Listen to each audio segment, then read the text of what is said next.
Hello guys. तो अब तक हमने पढ़ा ट्रिग्नोमेट्रिक रेशियोज के बारे में, साइन कॉस टेन ये सब हमने पढ़ा अभी तक। तो आज हम पढ़ेंगे ट्रिग्नोमेट्रिक रेशियोज एक पर्टिकुलर एंगल्स में क्या क्या होते हैं। हम सिर्फ 5 कैटेगरी के एंगल्स हैं हम डिस्कस करेंगे। 0 degree, 30 degree, 45, 60 degree and 90 degree. हम ये सिर्फ 5 एंगल्स ही डिस्कस करेंगे, उसके अलावा अभी के लिए नहीं करेंगे उनके रेशियोज के बारे में। ठीक है, तो आइए हम स्टार्ट करते हैं। तो सबसे पहले एक टेबल बनाते हैं। आप भी फाउंड कर लीजिए, काफी इंपॉर्टेंट है, आगे कई क्वेश्चन इसके ऊपर बेस्ड होंगे। सो आप ये टेबल याद कर लीजिए।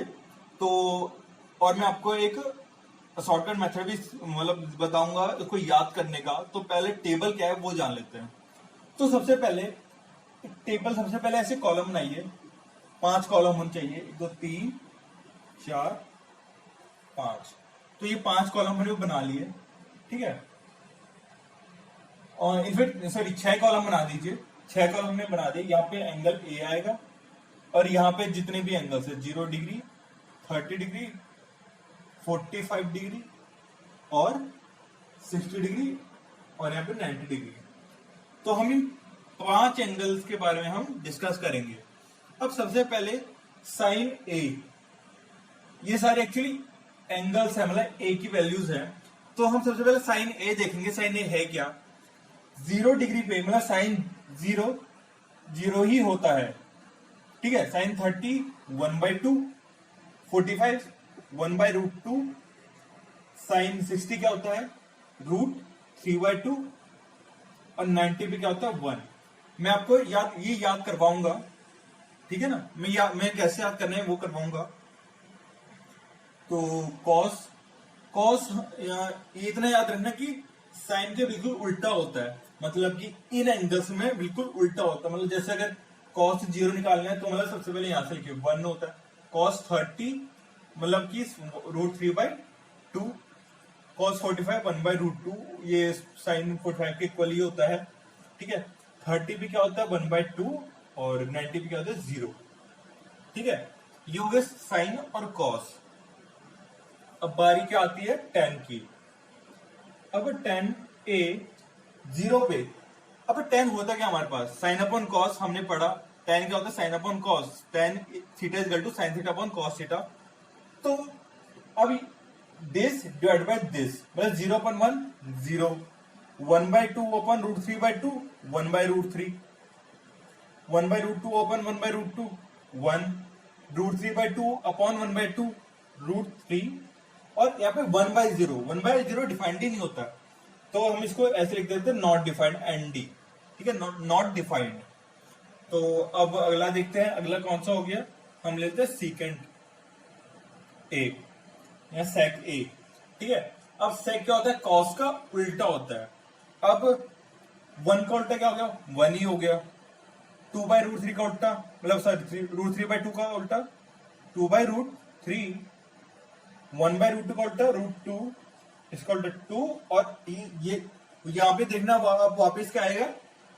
0 नीचे आ जाएगा, ठीक है ना। ये ऐसा होगा ना 0/1, तो क्या होगा? 1/0, जो कि नॉट डिफाइंड, ठीक है। ऐसे कोसिकेंड किसका उल्टा होता है? साइन का उल्टा होता है। तो डालिए सबसे पहले, यहाँ पे 0 है तो यहाँ पे क्या आएगा? नॉट डिफाइंड, ठीक है ना। 0 नीचे नहीं आ सकता, तो यहाँ पे 2, फिर क्या आएगा? √2, फिर 2/√3, और यहाँ पे क्या आ जाएगा? 1। फिर उसका अगला है कॉट ए, ठीक है। कॉट ए वो होता है 10 का उल्टा, ठीक है। 10 का उल्टा कह लो या फिर कॉस ए अपॉन साइन ए कह लो। तो सबसे पहले तो नॉट डिफाइंड ही आएगा, ठीक है ना। और फिर उसके बाद आएगा √3, फिर आएगा 1, फिर आएगा 1/√3, और यहां पे नॉट डिफाइंड का उल्टा मतलब कि 1/0 है, नॉट डिफाइंड 1/0, तो उसका उल्टा क्या होगा? 0 ही होगा, या फिर मतलब सीधा कॉस अपॉन साइन ले लो। तो एक टेबल है, ये आप याद कर लेना। मतलब कैसे अप्लाई करना मैं बता रहा हूँ। अगर जस्ट सपोज आगे कि आपको tan 60 की वैल्यू निकालनी है, तो tan 60 की वैल्यू क्या होती है? √3, ठीक है। ये याद कर लेना, इजीली याद हो जाएगा। मैं अभी आपको तरीका सिखाता हूं कि कैसे याद करना है। तो अभी आपने टेबल में देखा कि आपको सिर्फ साइन का याद करने की जरूरत है। क्यों? क्योंकि कॉस का साइन का बिल्कुल उल्टा है। टेन साइन अपॉन कॉस करके निकाल सकते हैं। सीकेंड कॉस का उल्टा, कोसिकेंड साइन का उल्टा और कॉट टेन का उल्टा। ठीक है, मतलब कि क्या आपको साइन का याद करना है, बाकी सारे आप निकाल सकते हैं। ठीक है, स्टार्टिंग में आपको थोड़ा सा मतलब ऐसे रिवाइज करना, फिर उसके बाद आप निकाल सकते हो। तो अब हम सीखते हैं साइन का कैसे याद करें। तो आपने क्या करना है, सबसे पहले डिग्री पहले तो लिख दो 0, 30। इसी सीरीज में सिर्फ इनकी वैल्यू बता रहा हूं मैं, इसी सीरीज में याद कैसे करना है। 45 डिग्री, 60 डिग्री और 90 डिग्री। मैं साइन का बता रहा हूं, साइन का क्या होगा। ठीक है, एंगल ए पी। अब आप सब में divided by 4 divided by 4 divided by 4 divided by 4 divided by 4 और इन सब में अंडरूट लगा दो सब में। ठीक है, इन सब में मैं याद करने का तरीका बता रहा हूं। अब यहां से 0, 1, 2, 3, 4 ये लिख दिया। यहां पे 0 मतलब ये क्या हो गया, 0 ही हो गया। 1/4 का रूट क्या होता है, 1/2। यहां से 2 से 2 कैंसिल, तो क्या आएगा 1/√2। ऊपर तो √3 हो जाएगा और नीचे 4 का रूट क्या होता है 2, √3/2। ये तो कट के 1 हो गया, 1 का रूट क्या होता है 1। तो आप ऐसे याद कर सकते हैं, याद करने के तरीके होते हैं। ये सिर्फ एक तरीका नहीं है, काफी ज्यादा तरीके होते हैं, बट मैं ऐसे याद करता था इसलिए मैंने आपको ये बता दिया तरीका। और इससे आप कॉस का निकाल सकते हैं। कॉस का कैसे, बिल्कुल 0 पे यहाँ पे उल्टा ले लो। 0 में 1 होता है, 30 पे √3/2 होता है, 45 पे 1/√2 होता है, अब 60 पे 1/2 होता है, 90 पे 0 होता है कॉस का। ठीक है ना, तो अब ऐसे करके आप निकाल सकते हो बाकी सारे। तो अब हम एग्जाम्पल 6 देखते हैं आपकी बुक का। तो एग्जाम्पल 6 में आपको ट्रायंगल गिवन है जो कि बी में राइट एंगल्ड है। ठीक है, जो बी में राइट एंगल्ड है और एंगल जो सी है वो 30 डिग्री है और ए बी आपको 5 सेंटीमीटर गिवन है। ठीक है, और आपको क्या निकालना है, बी सी और ए सी आपको निकालना है। तो अब हम इसको कैसे प्रोसीड करें। अब आप चाहे 10 लगा दो, आप चाहे साइन लगा दो। ठीक है, अब आप देखो निकालना कैसे है। अगर मैं लिखूं साइन सी, अगर मैं लिखूं साइन सी, तो साइन सी क्या होता है, ए बी अपॉन ए सी, क्योंकि सी के रिस्पेक्ट में परपेंडिकुलर कौन सा है, ए बी। तो क्या होगा, ए बी अपॉन ए सी, ये होगा।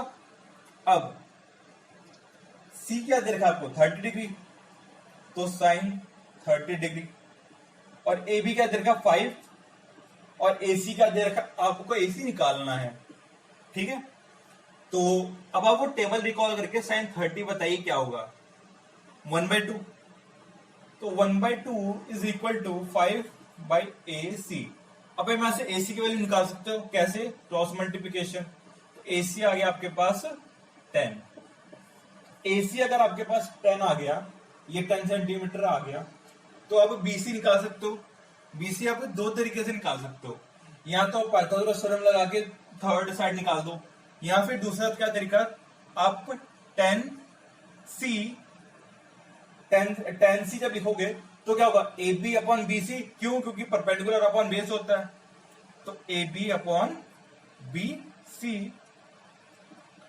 तो C तो क्या है 10 30 डिग्री, AB क्या हो गया आपके पास 5, और BC आपको निकालना है। अब वापस रिकॉल करिए, 10 30 क्या होता है 1/√3, तो 1/√3 और यहाँ पे 5/BC आ जाएगा। तो वापिस आप BC निकाल सकते हो, कैसे, क्रॉस मल्टीप्लीकेशन से। ठीक है, तो यहां से BC आ जाएगा आपके पास 5√3। तो यहां पे आ गया 5√3 सेंटीमीटर। सो अब आप ऐसे करके निकाल सकते हो, और दूसरा तरीका भी मैंने बताया, कौन सा, पाइथागोरस थ्योरम लगा के आप निकाल सकते हो। सो अब हम बढ़ते हैं अगले क्वेश्चन की तरफ। तो एग्जाम्पल 7 में आपको ट्रायंगल गिवन है, कौन सा, PQR, जो राइट एंगल कहां पर है, Q पे, जो राइट एंगल कहां पे, Q पे। तो आपको दो साइड्स दे रखी है, कौन सी, पी क्यू और पी आर आपको दो साइड दे रखी है और जो 3 और 6 रिस्पेक्टिवली हैं। तो अब आपको पूछा गया है आपको ये दो एंगल निकालने, कौन से एंगल पी और एंगल आर, आपको ये दो एंगल निकालने हैं। तो आइए समझते कैसे करेंगे इसको। अब आप यहां पे देखना कि अगर मैं सपोज करो एंगल आर ले लूं, ठीक है, एंगल आर ले लूं, तो साइन आर को मैं कैसे लिख सकता हूं, P Q upon P R, P Q upon P R. ये उधर आपको सोचना पड़ेगा, आपको दो कौन से साइड दे रखे हैं, आपको दे रखा है पी क्यू और पी आर आपको दे रखा है, मतलब आपको मतलब एक साइड दे रखा है और एक हाइपोटेन्यूज दे रखा है, ठीक है। आप उसको एज अ बेस बना लो या एज अ परपेंडिकुलर बना लो, वो आपके ऊपर डिपेंड है। मैंने उसको परपेंडिकुलर बना दिया आर के रिस्पेक्ट में, तो हम क्या लगा सकते हैं, साइन लगा सकते हैं। कैसे, अब देखो P Q upon P R हमें मालूम है, क्या पी क्यू क्या आपके पास 3 और पी आर आपके पास क्या है 6, तो साइन आर आपके पास क्या आ गया 1/2, मतलब काट के आप देखना 1/2 आ गया, तो साइन आर इजिकल टू 1/2, ठीक है। अब साइन 1/2 कौन से एंगल पे होता है, टेबल रिकॉल करो, 1/2 कौन से एंगल पे होता है 30 पे, तो यहां से आर हमारे पास क्या आ गया, R equal to angle R equal to 30 degree. So हमारे पास एंगल आर क्या आ गया 30 डिग्री। और बिल्कुल इसी की तरह आप एंगल पी भी निकाल सकते हो। वापस दो तरीके, एक मतलब छोटा सा मेथड ये है, ये आपको 90 दे रखा है या आपको 30 दे रखा है, तो आप बताओ तीसरा एंगल कैसा होगा। अब ना आपने पढ़ा होगा कि ट्रायंगल के अंदर के तीनों जो एंगल्स होते हैं उसका जो सम होता है वो 180 डिग्री होता है। तो angle P plus angle Q कितना है 90 प्लस एंगल आर कितना है 30 degree is equal to 180 degree. तो एंगल पी है आपका अल्टीमेटली क्या हो जाएगा 60 डिग्री, ठीक है ना। यहाँ एक तो तरीका ये है 60 डिग्री निकालने का, दूसरा आप क्या ले लो कॉस पी ले लो। कॉस पी कैसे, बेस अपॉन, इसके रिस्पेक्ट में ये होगा बेस अपॉन हाइपोटेन्यूज। सो आप ये अपना निकाल सकते हो इस तरीके से। सो अब हम बढ़ते हैं अगले एग्जाम्पल की तरफ। सो 8th क्वेश्चन में आपको क्या गिवन है, 8th क्वेश्चन में आपको साइन a माइनस बी की वैल्यू दे रखी है और कॉस a प्लस बी की वैल्यू दे रखी है, जो कि 1/2 दे रखी है आपको, और आपको दो कंडीशन दे रखे हैं, किसके ऊपर, a और b के ऊपर, मतलब a प्लस बी आपका 0 से बड़ा या 90 से छोटा होगा और a b से हमेशा बड़ा ही होगा। तो आपको दो कंडीशन दे रखी है, कंडीशन आप हमेशा ध्यान में रखना, आप कंडीशन के हिसाब से चलेंगे, ठीक है ना। तो अब हम यहाँ देखते हैं इसको सॉल्व कैसे करना है। ये काफी इंपॉर्टेंट भी है एग्जामिनेशन पॉइंट ऑफ व्यू के, उसको देखें अगर, मतलब कि एग्जाम में ऐसे टाइप के क्वेश्चन आ जाते हैं। तो अब हम देखते हैं। अब सबसे पहले देखो कि साइन a माइनस बी 1/2 दे रखा है।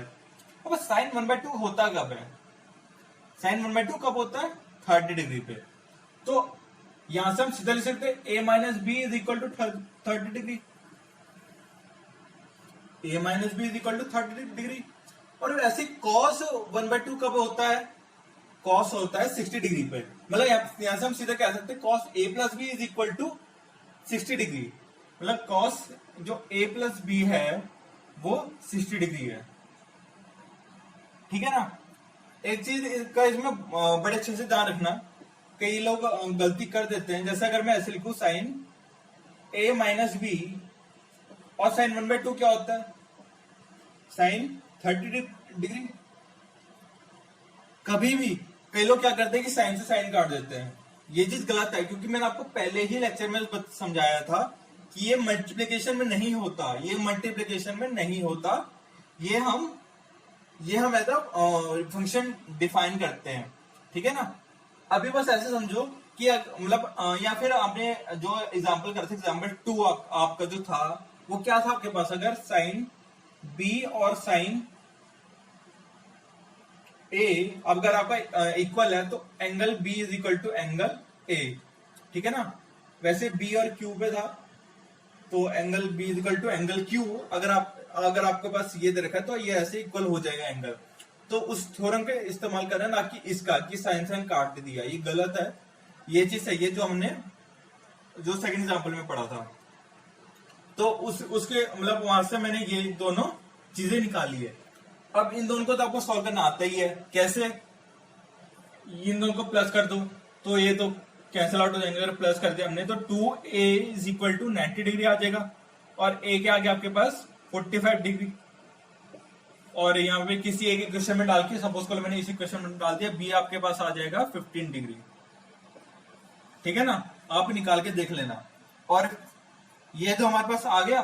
अब कंडीशन भी चेक ही कर लेते हैं, क्योंकि कंडीशन सर्टिफाई नहीं करा तो हमारा आंसर गलत है। तो हम a प्लस बी करेंगे, 45 प्लस 15 कितना आ गया आपके पास 60 डिग्री। तो 60 जीरो से बड़ा है, 90 से छोटा ही है, और 45 is greater than 15, 45 is greater than 15 हमारे पास आ गया। तो ये था हमारा 8th क्वेश्चन।